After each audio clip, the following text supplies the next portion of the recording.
Well, the keeper of our notebook and extra readings and things like that, Eric, is not here, at least not yet. I don't know if he'll be online or here in the room tonight, but um, I think we had finished season 4, episode 2, I think so. the last. Finish 3, I think. Yeah. I wasn't here last week, so it would be 3. We But finished. we We had had done. left, I'm not sure. Go ahead. we had. Mhm. We Okay, I'll finished the go. one last week. We started the week before. I don't know what number that was. Yeah, it was a long one. Which would have been 2 weeks ago, we 2. had gotten to about 45 minutes in. We still had 25 or so minutes left last week, which we finished. And then for whatever reason, we just talked the rest of the time, and it turned kind of political. That's correct. So I don't think we got the 3. I don't think so yet either, but we'll certainly check that. There was some powerful things happening in episode whatever it was, let's say 2. And maybe most powerful of all, Simon Peter forgiving Matthew for being in cahoots with the Romans and getting Peter in trouble. Although I suppose we can see God's activity in everything, because if he hadn't have been in trouble like that, I don't suppose he would have been out on his boat all night and run into Jesus in the morning, if memory serves correct. And it's a beautiful scene with Peter out on the water and doing what his ancestors had done and written down so often, crying out to God. And I remember him saying, we always show our thankfulness that you saved us, but for what? What did you save us for? All we are is oppressed. And in the morning he meets Jesus and has the overflowing catch of fish that leads to him and then others like James and John, and in this story Matthew, to sign up for what Jesus was offering. It's got an awkward angle to camera. So, any other things that you remembered about episode 2, or more about that you'd want to talk about? So I think that encounter with Matthew and Gaius was pretty, foretelling in terms of, what in fact the centurion had to do with trying to understand where his role was with understanding and believing in Jesus. Yeah. Then you had Joseph of Arimathea going to Jerusalem. Said he was going to go there to become part of the Sanhedrin, right? Yeah. Apparently, his father was very influential. It sounds that way, yeah. Yeah, it definitely sounds that way. And Joseph of Arimathea, a really interesting gospel. We'll let the show flesh out as it wants to his role, but is one that doesn't come up in all the gospels. But yeah. Hey, there's Eric. Hello. What's up? Wow. Am Yeah. I in his chair? No, I think. No, I'm just looking at the spread there. Yeah, y'all are missing out on Zoom. We've got a platter of sandwiches from this weekend's Via de Cristo meeting. So They were good sandwiches. yeah, I just had one. They're still good. Pack the meat on. Who was it that did it? Jason's Deli. Jason's Deli, right? They give a 10% discount for churches. Cool. Noted. There's one that's over on Spring Forest. And they throw in pickles too. It's individually wrapped pickles. How about that? Yeah. It's your pickle. Yeah, it was. Good to know. Yeah, very good. Well, and they're excellent. So thanks for all. I know several of you were actually involved with the meeting this weekend in various ways, and I had a chance to stop by and actually have lunch with the group and see some friends from the Via de Cristo world, and that was great. So thank you. Just a heads up, Barb and I'll be leaving at 6:30. We've got a Zoom meeting talking about changing the zoning on a piece of property on Trinity Road that would bring in 300 units or something. So anyway, we're gonna go make sure we're representing our distress. That's a lot of distress. Yes, a lot of cars on that road. Ooh, Yep, it's gonna be on the corner of 54 and Trinity Road. So it won't be as bad as the other one that's where the highway patrol has their facility right across the bridge, still on Trenton Road. But I think that traffic won't be hitting us. But they're talking about multi-use, putting one of those little baby towns in. Yeah. Little town. Yeah, there's a whole lot of that out where we live too, out toward Nightdale. But yeah, just get your "not in my backyard" sign ready. It can be Yeah, seen with and- Cary, since we're not in the Cary city limits, we just need to let them know to make sure that all the extra lanes are big enough. There you go. Yep. Well, anything that might be helpful for our Six Forks Widening Project Committee, bring that forward into tomorrow. Okay. All right, Eric, is there any pre-reading or discussion that we need to have before we were thinking season 4, episode 3? That sounds about right. Because we finished 2 last time and then just talked. Yeah, well, this one's using some big words like theodicy. Theodicy. My goodness. All right, so yeah, so the main one is 2 Samuel, chapter 12, verse 1 through 24. And then John chapter 9. Good grief, looks like the whole thing, 1 to 41. John chapter 9. Yep. Oh, yeah. Maybe we could sort of skim that, or... Possibly. Samuel again.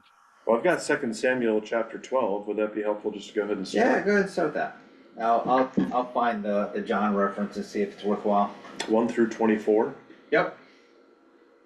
All right, 2 Samuel. Wait, chapter 12? Chapter 12, yes. Yeah, okay. 2 Samuel chapter 12. But the thing that David had done displeased the Lord, and the Lord sent Nathan to David.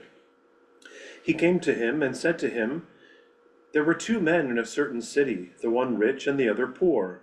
The rich man had very many flocks and herds, but the poor man had nothing but one little ewe lamb, which he had bought. He brought it up, and it grew up with him and with his children. It used to eat of his meager fare and drink from his cup, and lie in his bosom, and it was like a daughter to him. Now there came a traveler to the rich man, and he was loath to take one of his own flock or herd to prepare for the wayfarer who had come to him, but he took the poor man's lamb and prepared that for the guest who had come to him. Then David's anger was greatly kindled against the man. He said to Nathan, 'As the Lord lives, the man who has done this deserves to die. He shall restore the lamb fourfold, because he did this thing, and because he had no pity.' Nathan said to David, 'You are the man. Thus says the Lord, the God of Israel, I anointed you king over Israel, and I rescued you from the hand of Saul. I gave you your master's house and your master's wives into your bosom, and gave you the house of Israel and of Judah. And if that had been too little, I would have added as much more. Why have you despised the word of the Lord, to do what is evil in his sight? You have struck down Uriah the Hittite with the sword, and have taken his wife to be your wife, and have killed him with the sword of the Ammonites. Now therefore the sword shall never depart from your house, for you have despised me, and have taken the wife of Uriah the Hittite to be your wife. Thus says the Lord, I will raise up trouble against you from within your own house, and I will take your wives before your eyes, and give them to your neighbor, and he shall lie with your wives in the sight of this very sun, for you did it secretly. But I will do this thing before all Israel and before the sun. David said to Nathan, I have sinned against the Lord. Nathan said to David, no kidding. Oh no. Nathan said to David, now the Lord has put away your sin, you shall not die. Nevertheless, because by this deed you have utterly scorned the Lord, the child that is born to you shall die. Then Nathan went to his house. The Lord struck the child that Uriah's wife bore to David, and it became very ill. David therefore pleaded with God for the child. David fasted and went in and lay all night on the ground. The elders of his house stood beside him, urging him to rise from the ground, but he would not, nor did he eat food with them. On the 7th day the child died, and the servants of David were afraid to tell him that the child was dead, for they said, while the child was still alive, we spoke to him, and he did not listen to us. How then can we tell him the child is dead? He may do himself some harm. But when David saw that his servants were whispering together, he perceived that the child was dead, and David said to his servants, is the child dead? They said, he is dead. Then David rose from the ground, washed, anointed himself, and changed his clothes. He went into the house of the Lord and worshipped. Then he went to his own house. And when he asked, they set food before him, and he ate. Then his servant said to him, what is this thing that you have done? You fasted and wept for the child while it was alive, but when the child died, you rose and ate food. He said, while the child was still alive, I fasted and wept, for I said, who knows? The Lord may be gracious to me, and the child may live. But now he is dead. Why should I fast? Can I bring him back again? I shall go to him, but he will not return to me. Then David consoled his wife Bathsheba, and went to her and lay with her, and she bore a son, and she named him Solomon. The Lord loved him, and sent a message by the prophet Nathan, so he named him Jedediah, because of the Lord. Jedediah meaning the beloved of the Lord. All right. So John chapter 9 has got a whole bunch of different stories. So the first one is Jesus heals a man born blind. And I'll just kind of paraphrase it just a little bit. So as Jesus was walking along, he saw a man who had been born blind. His disciples asked him, Teacher, whose sin caused him to be born blind? Was it his own or his parents' sin? And Jesus answered, his blindness has nothing to do with his sins or his parents' sins. He is blind so that God's power might be seen at work in him. As long as it is day, we must do the work of him who sent me. Night is coming when no one can work. While I am in the world, I am the light for the world. So after he said this, he spat on the ground, made some mud with his spittle, and rubbed the mud on the man's eyes, and told him, go wash in the pool of Siloam. His neighbors then, and the people who had seen him begging before, said, isn't this the man who used to sit and beg? No, he isn't. He just looks like him. So the man called Jesus made some mud, rubbed it on my eyes, and told me to go to Siloam and wash my face. Where is he? They asked. I don't know. So then the Pharisees investigated that healing. They asked a lot of And questions. they asked a lot of questions, you're right. So they of course accosted the guy and said, how could a man who's a sinner perform such miracles? So the Pharisees asked the man once more, you say he cured you of your blindness. Well, what do you say about him? He is a prophet, he answered. So you move on a little bit down, and second time they called back the man who had been born blind. Promise before God that you will tell the truth. We know that this man who cured you is a sinner. I do not know if he's a sinner or not. One thing I do know, I was blind and now I can see. Unless this man came from God, he would not be able to do a thing. They answered, "You were born and brought up in sin, and you are trying to teach us." And they expelled him from the synagogue. And of course, then he ran back into Jesus, and Jesus said, "Do you believe in the Son of Man?" The man answered, "Tell me who he is, sir, so that I can believe in him." And Jesus said, "You have already seen him. He is the one who is talking to you now." "I believe, Lord," the man said, and he knelt down before Jesus. Some Pharisees who were there with him heard him say this and asked him, "Surely you don't mean that we are blind too?" And Jesus answered, "If you were blind, then you would not be guilty. But since you claim that you can see, that means you are still guilty." So Jesus just accused the Pharisees. So then it also has Matthew chapter 12 verses 38, and this one is the demand for a miracle. Then some teachers of the law and Pharisees spoke up, "Teacher, we want you to see you perform a miracle. How evil and godless are the people of this day. You ask me for a miracle? No. The only miracle you will be given is the miracle of the prophet Jonah. In the same day that Jonah spent 3 days and nights in the big fish, so will the Son of Man spend 3 days and nights in the depths of the earth. On the judgment day, the people of Nineveh will stand up and accuse you because they turned from their sins when they heard Jonah preach. And I tell you, there's something here greater than Jonah. On the judgment day, the Queen of Sheba will stand up and accuse you because she traveled all the way from her country to listen to King Solomon's wise men teaching. And I assure you that there is something here greater than Solomon."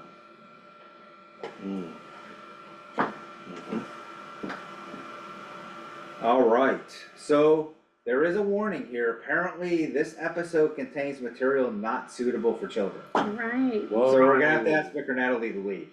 They love Just Oh. because she's short doesn't mean she's not an adult. She's the right. youngest in the group, so we LOL. have to protect those young people. Aw. You can just leave the room when that comes on, right? Yeah. Blindfold.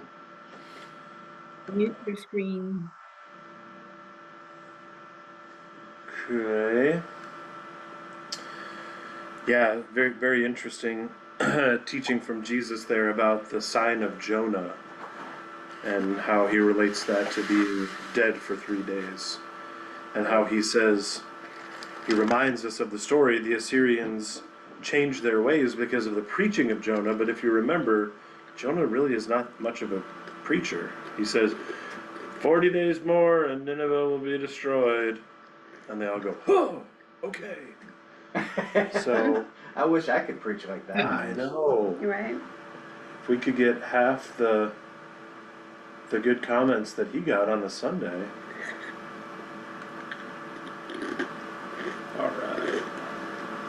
All right, Moon to Blood. All right, on that note, good night, everybody. See ya. Yeah. Wow. Yeah, yikes. A little pain to the eyes. I'm blind, but now I see. Yeah, go to the light, Rama. Well, golly, folks. Was that death in the book of Matthew? Her death? No, so Yeah, I we were just kind remember. of chatting about that. So that's one of those theatrical. No. Artistic license. Yeah. So there isn't a whole lot about Rama in the Bible. But that's an interesting scene. Like, he's like, "Dude, Jesus, come on, man. Like, it just happened. Come on. Like, revive. Take it back. Take it Yeah. back. Revive." Yeah. Yeah, when If it really only. counts. Didn't he, we saw him heal was it the little girl somebody, Who they Seen said it. was dead. yeah. And he said she's just sleeping, and Yeah. they had already hired the mourners and everything. And he- Tabitha. yeah, and brought her back. So now when it really counts for one of his disciples, he said it's not time. kind of tough to process. But let's be clear, strictly from a biblical point of view, I'm not saying don't exist as in historically, but in the gospel story, Rama does not exist. Quintus Dominus does not exist. Gaius, for all we know, doesn't exist. There's a couple of centurions that pop up, but he's apparently above a centurion. And the names I'm noticing a lot of the names of the Pharisees are for theatrical purposes. And they're most often viewed as a monolith or a group, other than Caiaphas and Ananias and anyway. So yeah, a whole lot today of, I don't know if y'all remember in the first season when we were talking about the different levels of biblical accuracy, I would put a lot of this stuff on the third level, which is like non-biblical, but makes for good TV. Yeah. It makes the point that things are really coming to a head now, with Gaius being allowing himself to be arrested, and with the death of one of the disciples, with the out and out argument with the Pharisees, and the out and out orders of the Romans to arrest him. Hey, good to see you, Pastor Marcia. It's been a little while.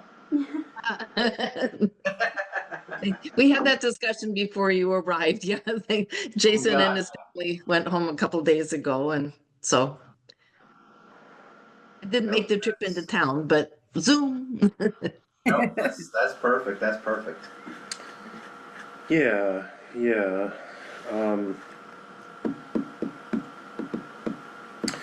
You're right. It really comes to a head. And there's some dialogue about where that true pivot point is in the Gospels themselves, depending on which one you're looking at. Maybe when Jesus sets his face toward Jerusalem, and from that point on, it's just, I mean, there's no playing around anymore. It all gets a little bit more serious in tone, and he's heading toward Jerusalem. Some say the visit to Caesarea Philippi with that question, who did the people say that I am, and then who do you say that I am? And Peter's new name is like a midway point. I know in the Gospel of Matthew, I believe the transfiguration is directly at the center, and from that point on, there's a huge shift. But it feels in the series like this is a turning point. There have been a lot of serious things that we've seen, but as far as the arrests and the threats, it seems to have a different tone now.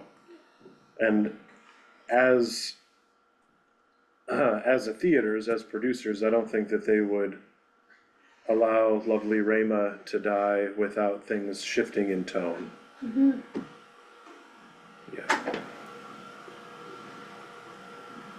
Yeah, they, of course, for this episode, they had Jesus say, you thought I was bringing peace, no, I bring division. Yeah. And he was openly confronting the Pharisees very aggressively.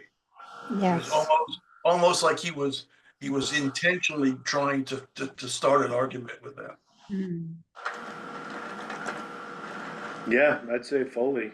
I mean, he knows there are consequences to publicly challenging them and saying some of the woe to you Pharisees. I mean, that's big talk. I'm sure the Roman soldiers didn't like it.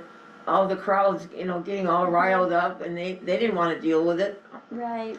Yeah, and who was it, Gaius?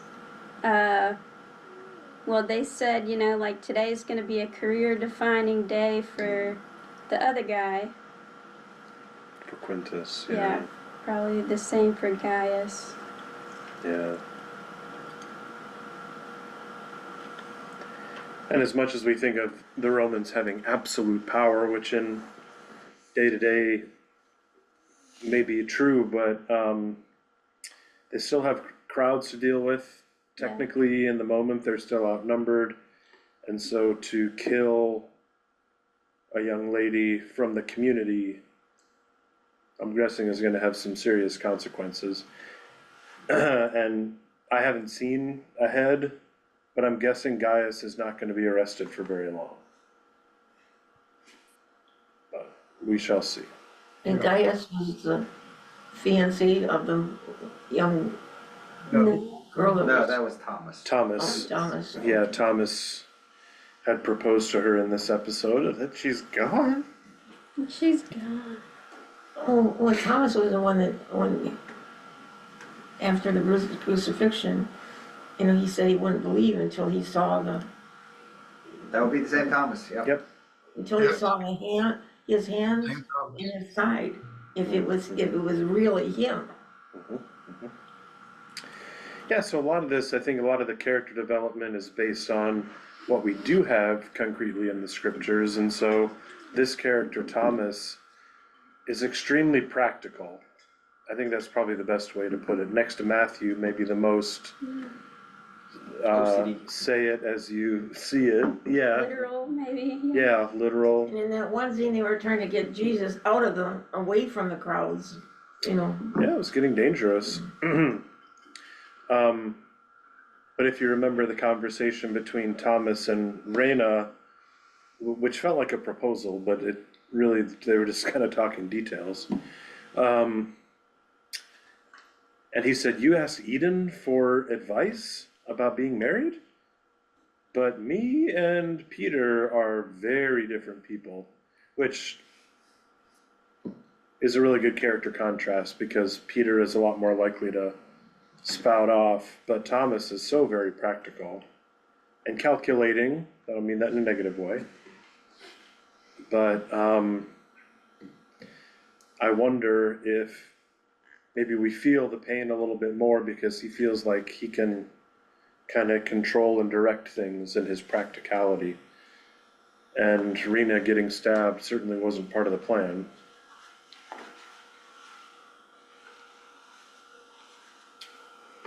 I was So one thinking about interesting thing, those I'm sorry, go ahead. Roman soldiers, you know, that area was known for causing all kinds of problems. And we've understood that one of the reasons that Pontius Pilate was hesitant was also because the Romans were really, you know, this was kind of an outback nowhere, but it was always causing problems, and it really could make or break your career depending on what happened there. Because if you know, if you were the one in charge when they decided to have an uprising and create problems, then it was your problem, and you know, so it was just kind of a tinderbox anyway, I think. So they were all really trying to tamp this down before anything got out of control. He didn't want to be the bad guy. And I wonder too, if just seeing from a Roman perspective, I mean, Jerusalem is important and the land is important as far as trade routes and ports and things like that, but Capernaum definitely would be small town, kind of middle of nowhere. Jerusalem, not quite so much, and I wonder from the Roman hierarchy perspective if they were the mindset of, if it can happen in little towns like Capernaum, it can happen in Is Jerusalem. that part of Jordan? And now? that would be really a lot bigger of a deal, which did happen. An uprising in Jerusalem one generation after Jesus, and the Romans came and, you know, wiped everybody out. So, but they have a history of that. The Hebrew people, they've gotten that reputation. They've earned it from all the empires that have gone before. You know, they really have a hard time submitting and assimilating, and they're really stubborn about this God that they worship and keeping the Especially laws now. and doing the things, and which is kind of a pain for people like the Romans. So I wonder if it was big for Quintus a career-defining day, and I wonder if part of that is because if you start to see unrest in a place like Capernaum, maybe Jerusalem is next. I think we'll find that to be true. Well, isn't Bethlehem a small town too? Bigger than Capernaum, but yeah. And Bethlehem is where David was from, so it's a little more famous. And it's a lot closer to Jerusalem. And Bethlehem is in the southern kingdom of Judah, whereas Capernaum would have been in the northern kingdom of Israel. So there's a difference there, but yeah. So what about the two sons of thunder and their mom? What about their mother? Yeah, The mother of the sons, yes. The mother of thunder, yeah. I'm gonna go talk to him for you boys. You need to be ready. Yeah, right. Thunder mother, She's a tiger mom. yeah. But you notice that they did not bring up their names. They weren't quite as proud of this as the Sons of Thunder. Yeah. But and they'll wind up asking him. Yeah, they're working up their strategy and we know it's coming. Spoiler alert, they will ask him. But you saw also the planting of some language like, you don't want to be last, you want to be first. And we can't blame the mom, she's looking out for her boys. If you're not first, you're last. They're working really hard, yeah. It's like one of those old no fear shirts. If you're not first, you're last. And she's arguing as a mom, seeing the work that they've done and the sacrifices they've made, and She wants her babies to have a promotion. yeah, come on. Who doesn't? Right, yeah. Of course, Jesus will turn that all on its head with the kind of upside down kingdom that he keeps. He won't relent from preaching about a kingdom where the mighty are torn down and the lowly are lifted up. But hey, you can't blame a mom for trying. Right, Mom? So one of the comments here is, why do you think the Chosen moves John 9 from the pool of Siloam in Jerusalem to Capernaum? So that's one of those biblical, non-biblical kind of slight alterations. Well, it was kind of like, it was used in the movie as like the spark that lit the match, kind of. Yeah. Yep.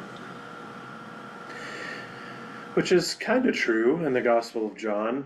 I mean, a lot of stuff still needs to happen, but the argument, it's really good to get the Pharisees and Jesus arguing with each other, because that's what happens with the man born blind. There's a reason it's 41 verses long, because they keep going on about who is this person. I think my personal favorite line from that story is when the man born blind says, "Why are you still talking about him? Do you want to be his disciples?"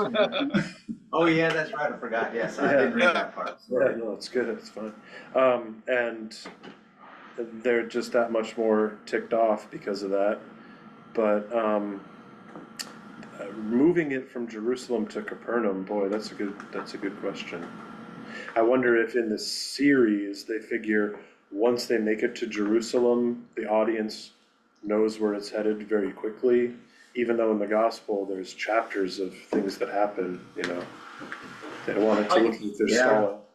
So we're on our way, and we haven't gotten to season 5, but season 5 is supposed to be A big deal. Holy Week. Okay.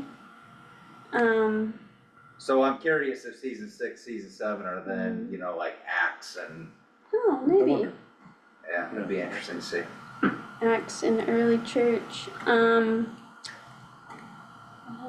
I was proud of the directors and script writers when Jesus was saying like, y'all are getting lost in it, but we're here for mercy and justice. Mhm. And faithfulness. Right, that spoke to me. Mhm. So this is session 3, what we started, This is season 4. Season 4, episode 3. okay. Yeah, yeah. And tough, I think, to cinematically show Jesus summing up the law and the prophets, even though he does a few times. But it seemed like in the face of the Pharisees, that's what he was doing. You take all these laws and use them to abuse people, but the law is about justice and peace and faithfulness. Interesting words to say when you're starting a riot, but yeah, so clearly on behalf or from the perspective of the script writers, they're kind of jamming a lot of things together to make the point of we're taking the next step here in the journey. And it's going to be a lot of arguing, and it's going to be dangerous.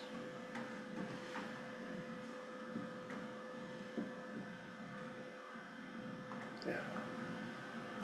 Oh, Rama. Holy cow.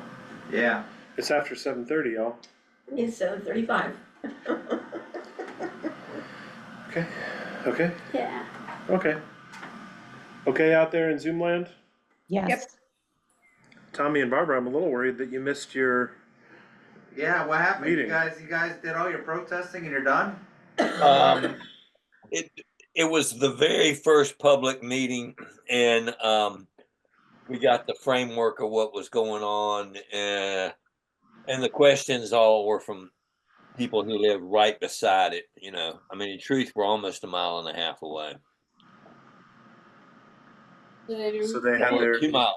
We're 4 minutes away. anyway.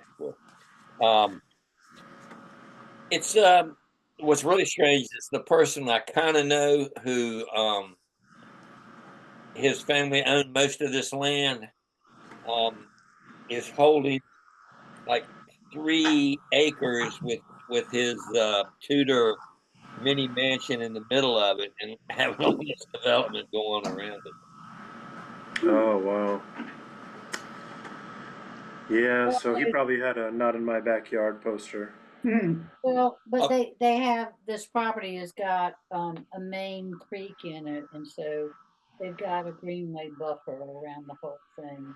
And so the development will be around it, which will create, some kind of a, public space around it, which is really good, because, it's really low land and they're not gonna trash it, so that's good. Anyway, we did get to hear what we needed. All right. Well, let's finish with a word of prayer. God, we thank you for gathering us tonight. We thank you for this new way to experience the story of Jesus and his ministry and his community, and help us, oh God, to seek the values of your kingdom: peace, justice, mercy, and faithfulness, and gather us safely together again in his name. Amen. Amen. Amen.